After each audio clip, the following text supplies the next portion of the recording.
उम्मीद करती हूँ कि आप लोग बिल्कुल ठीक होंगे। ठीक है, कुछ लॉकडाउन की वजह से आजकल छुट्टियाँ हैं। ठीक है, हमने आप लोगों के लिए जो है वीडियो लेक्चर का अरेंज किया है। तो जैसे कि आप लोगों को भी पता है कि आप लोगों का सिलेबस जो है वो कंप्लीट हो चुका है। हम आपकी जो है रिवीजन स्टार्ट करेंगे। तो रिवीजन में चैप्टर नंबर 1 हम स्टार्ट करते हैं, basics of information technology. You know that information technology के बारे में सारा हमारा जो चैप्टर है, तो सबसे पहले हमें ये पता होना चाहिए कि इंफॉर्मेशन टेक्नोलॉजी है क्या।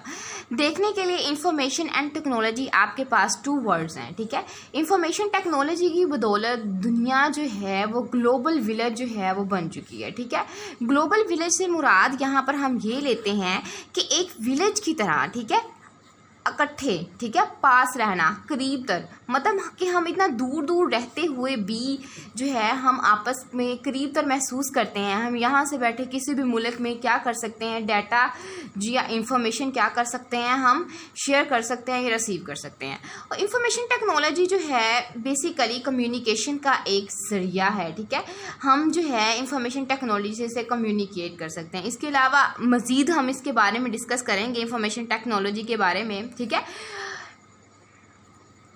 Today discuss some topics. Number 1 data, ठीक है, इंफॉर्मेशन,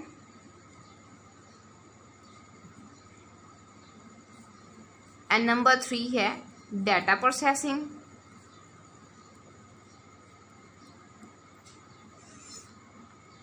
और नंबर 4 हमारे पास आ जाता है इंफॉर्मेशन टेक्नोलॉजी।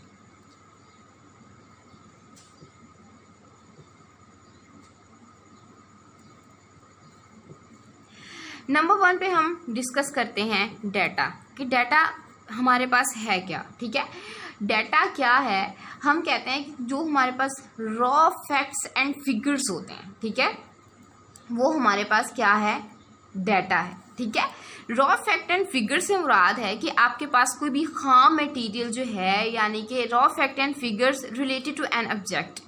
अब यहाँ पे वो कहता है कि कोई भी आपके पास खाम मटेरियल है वो रिलेट किससे कर रहा है, इस ऑब्जेक्ट से। अब बेसिकली यहाँ पे क्वेश्चन ये आता है कि ऑब्जेक्ट क्या है।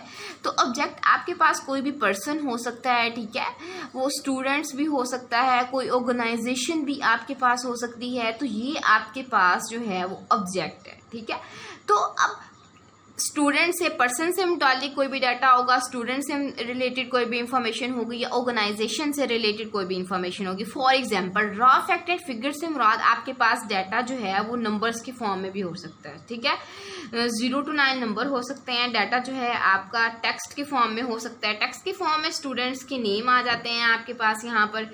ठीक है, तो स्टूडेंट के नेम में हम देख लेते हैं कि जैसे कि अक्सा है, सानिया है, ठीक है, सना है। अब ये स्टूडेंट्स के नेम है, ठीक है, हमें नहीं पता कि ये किन स्टूडेंट्स के नेम है। ये एक डाटा तो हमारे पास मौजूद है इन अ फॉर्म ऑफ टेक्स्ट, लेकिन हमें कोई प्रॉपर मीनिंग नहीं दे रहा। तो हमें पता चला कि रॉ फैक्ट एंड फिगर को डाटा तो हो सकता है किसी ऑब्जेक्ट से रिलेटेड। डाटा ऐसी चीज़ होती है जिसका कोई मीनिंग नहीं होता। Data in a form of, आगे हम देखते हैं कि डाटा किन किन फॉर्म्स में होता है। डाटा जो है इट इज़ मीनिंगलेस। ठीक है, इसका कोई मीनिंग नहीं होता, प्रॉपर कोई मीनिंग नहीं होता। डाटा हमें समझ नहीं आ रहा होता। डाटा है, ठीक है, लेकिन किस क्लास का है, किसका है, या फिर किस ऑर्गेनाइजेशन का है, उसके कोई प्रॉपर मीनिंग नहीं होते। ठीक है, तो जो भी रॉ फैक्ट एंड फिगर होते हैं किसी भी ऑब्जेक्ट से रिलेटेड, हम उसको डाटा कहते हैं। ठीक है, अब जो है एग्जाम्पल ले लेते हैं कि आपके पास डाटा किस तरह का हो सकता है। तो उसमें ये आ जाता है कि फॉर एग्जाम्पल आपके पास यहाँ पर एक टेबल है। ठीक है, अब इस टेबल में यहाँ पे एक स्टूडेंट्स का डाटा है। यहाँ पे सपोज कर लो अक्सा एक स्टूडेंट है, सानिया एक स्टूडेंट है, ठीक है, सना एक स्टूडेंट है। अब अक्सा के कोई ना कोई मार्क्स होंगे। ठीक है, इसी तरह हर सब्जेक्ट के 60, 70, 80, 90, 20, 30 एंड 50। अब ये एक डाटा तो है but not in proper meaning. ठीक है, इसका कोई प्रॉपर मीनिंग नहीं है कि ये क्या चीज़ है। अब यहाँ पे ये सारे स्टूडेंट्स हैं, लेकिन हमें नहीं पता कि अक्सा किस क्लास की स्टूडेंट है, सानिया किस क्लास की स्टूडेंट है, सना किस क्लास की स्टूडेंट है, अक्सा ने किस सब्जेक्ट में 35 मार्क्स लिए हैं, 30 मार्क्स लिए हैं, 70 मार्क्स लिए हैं एंड 80 मार्क्स लिए हैं। डाटा है बट प्रॉपर मीनिंग नहीं है। तो ऐसी चीज़, ऐसा डाटा जिसका कोई प्रॉपर मीनिंग ना हो, ठीक है, वो आपका डाटा होता है। डाटा किसी भी फॉर्म में हो सकता है। डाटा की फॉर्म्स आपके पास नंबर 1 पे नंबर आ सकती है, ठीक है, उसके बाद आपके पास टेक्स्ट आ सकती है, उसके बाद आपके पास जो है वीडियो, ऑडियो एंड इमेजेस के फॉर्म में, मतलब जो हम इमेजेस स्कैन करते हैं उसकी फॉर्म में हमारे पास डाटा हो सकता है। नेक्स्ट टॉपिक पे चलते हैं। नेक्स्ट टॉपिक हमारा है इंफॉर्मेशन। देखें, जब हम डाटा को प्रोसेस करते हैं, ठीक है, द प्रोसेस ऑफ डाटा, ठीक है, इज कॉल्ड इंफॉर्मेशन। जब हम डाटा पर प्रोसेस करते हैं तो हमें जो है इंफॉर्मेशन जो है वो मिलती है, ठीक है। अब डाटा हमारे पास एज अ सपोज करें आपके पास एक सिस्टम है, ठीक है। अब सिस्टम को आप डाटा क्या करते हैं, इनपुट करते हैं, ठीक है, और यहाँ से आप इंफॉर्मेशन जो है अपनी आउटपुट में लेते हैं। देखें, जब आप सिस्टम को जो है वो डाटा इनपुट करेंगे तो सिस्टम उस पर क्या करेगा, प्रोसेस करेगा, कोई ना कोई ऑपरेशन परफॉर्म करेगा और हमें एक meaningful and clear information retrieve करके देगा, ठीक है। तो सबसे पहले आपके पास डाटा होगा, डाटा पर कुछ ना कुछ प्रोसेसिंग होगी। प्रोसेसिंग से मुराद आपका ये आ जाता है कि इस पर कोई ना कोई जो है इंफॉर्मेशन या कोई ना कोई आपके पास जो है फंक्शंस परफॉर्म होंगे, ठीक है। उसके बाद हमें एक मीनिंगफुल इंफॉर्मेशन मिलेगी। कैसे मिलेगी? अब एग्जाम्पल थी, हमने यहाँ पर किया था, हमने कहा था कि हमारे पास एक डाटा है जो हमने पहले आपको दिखाया था यहाँ पर कि इस तरह कुछ स्टूडेंट्स का आपके पास डाटा था जिनके कुछ मार्क्स दिए हुए थे यहाँ पर, ठीक है। अब हमें नहीं पता था, ठीक है, कि ये डाटा क्या है, ये किन स्टूडेंट के मार्क्स हैं, और ये मतलब अब अगर हम इसे देखते हैं कि ये नेम है, ठीक है, यहाँ पर हम एक रोल नंबर का कॉलम बनाते हैं, ये 1 2 और ये 3। उसके बाद हम ये कहते हैं कि इंग्लिश में इसके मार्क्स इतने थे, ठीक है, उर्दू में इसके मार्क्स इतने थे, और यहाँ पे अगर कोई सब्जेक्ट के रिलेटेड। अब ये देखें, अब ये पूरी जो है एक रिजल्ट शीट बन जाती है, ठीक है। अब रोल नंबर 1 अक्सा है, उसके इंग्लिश मार्क्स 30 हैं, ठीक है, उसके उर्दू में मार्क्स भी 30 हैं। तो इसके एक प्रॉपर मीनिंग हमें मिल रहे हैं। तो डाटा के कोई प्रॉपर मीनिंग नहीं होता, ठीक है, डाटा मीनिंगलेस होता है। इंफॉर्मेशन हमारे पास प्रॉपर मीनिंग में आती है, ठीक है, इट इज़ अ क्लियर, ठीक है, ये क्लियर होती है, प्रॉपर मीनिंग होती है। और सबसे बड़ी बात जो है कि इंफॉर्मेशन को जो है हम डिसीजन मेकिंग के लिए इस्तेमाल कर सकते हैं, बल्कि डाटा को हम इंफॉर्मेशन के लिए इस्तेमाल नहीं कर सकते, ठीक है। और उसके बाद नेक्स्ट टॉपिक जिसके बारे में हम डिस्कस करेंगे वो है हमारे पास डाटा प्रोसेसिंग। अब देखें, आपने डाटा भी देखा, आपने इंफॉर्मेशन भी देखी, अब हम डाटा प्रोसेसिंग की बात करते हैं। प्रोसेसिंग से मुराद है, देखें आपके पास डाटा है, यहाँ पर डाटा पर क्या होती है, प्रोसेसिंग, ठीक है, प्रोसेसिंग, और फिर हमें क्या मिलती है, इंफॉर्मेशन। अब वो कहता है कि कन्वर्टिंग, जब हम डाटा को कन्वर्ट करते हैं, ठीक है, इंफॉर्मेशन में, तो हमारे पास हमें एक मरहले से गुजरना पड़ता है। जाहिर सी बात है, डाटा को हम इंफॉर्मेशन में कन्वर्ट करते हैं कुछ ना कुछ उस पर प्रोसेसिंग करते हुए। तो प्रोसेसिंग से मुराद है कि हम उस पर कोई ना कोई डाटा, हम जिस तरह का डाटा भी दे रहे हैं इन फॉर्म ऑफ नंबर्स हो सकता है, तो अगर इन फॉर्म ऑफ नंबर्स है तो हमने जो डाटा दिया है तो हम उस पर कोई ना कोई मैथमेटिकली फार्मूलाज अप्लाई करेंगे, प्रोसेसिंग करेंगे उस पर, और फिर हमें कोई प्रॉपर जो है इंफॉर्मेशन मिलेगी, ठीक है। जैसे कि फॉर एग्जांपल हमने स्टूडेंट्स के ग्रेड्स फाइंड आउट करने हैं, स्टूडेंट के मार्क्स, ठीक है, इस तरह की एग्जांपल आप दे सकते हैं। ये हमारे पास 3 मॉड्यूल्स हैं, ठीक है। अब जो प्रोसेसिंग का मॉड्यूल्स है वो जिसमें आप डिफरेंट फंक्शंस परफॉर्म करते हो डाटा को इंफॉर्मेशन में कन्वर्ट करने के लिए, वो आप लोगों के पास है डाटा प्रोसेसिंग। नेक्स्ट टॉपिक में हम डिस्कस करते हैं इंफॉर्मेशन टेक्नोलॉजी। जैसे कि मैंने आपको पहले भी बताया है कि इंफॉर्मेशन टेक्नोलॉजी जो है, सबसे बड़ी बात ये है कि इंफॉर्मेशन टेक्नोलॉजी जो है कम्युनिकेशन का एक ज़रिया है।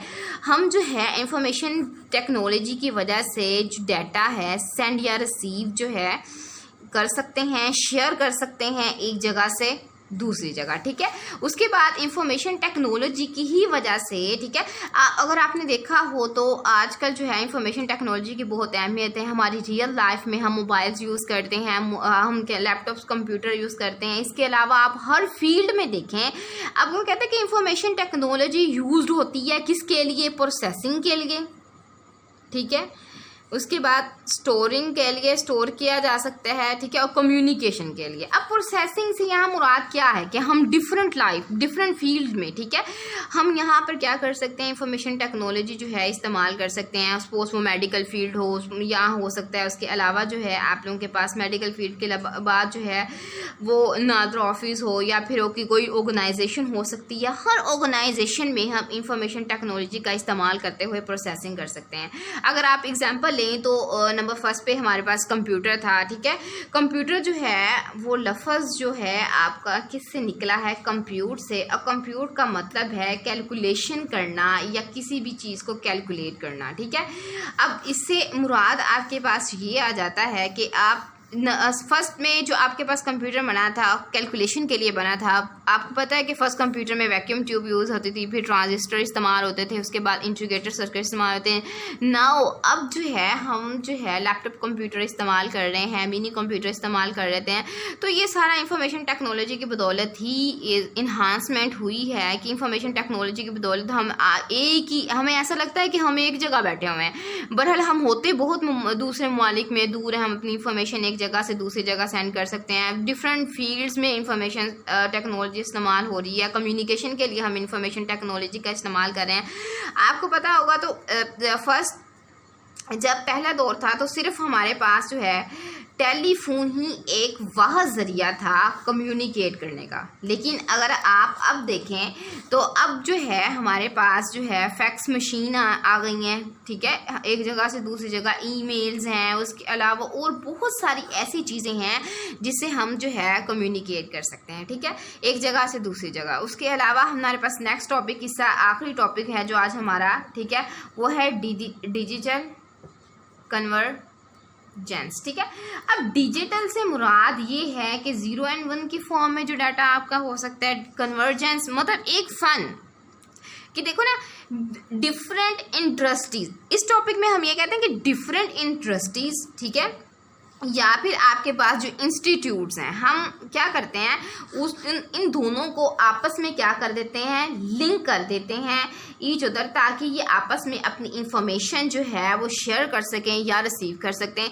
अब देखो ना, इस दौर में इंडस्ट्रीज़ को या फिर इंस्टीट्यूट को आपस में मर्ज कर देना, इकट्ठा कर देना, इकट्ठा कैसे करते हैं हम? देखें, डिफरेंट डिवाइसेस हैं, इलेक्ट्रॉनिक डिवाइसेस हमारी इस्तेमाल होती हैं आपस में कनेक्ट करने के लिए, ठीक है।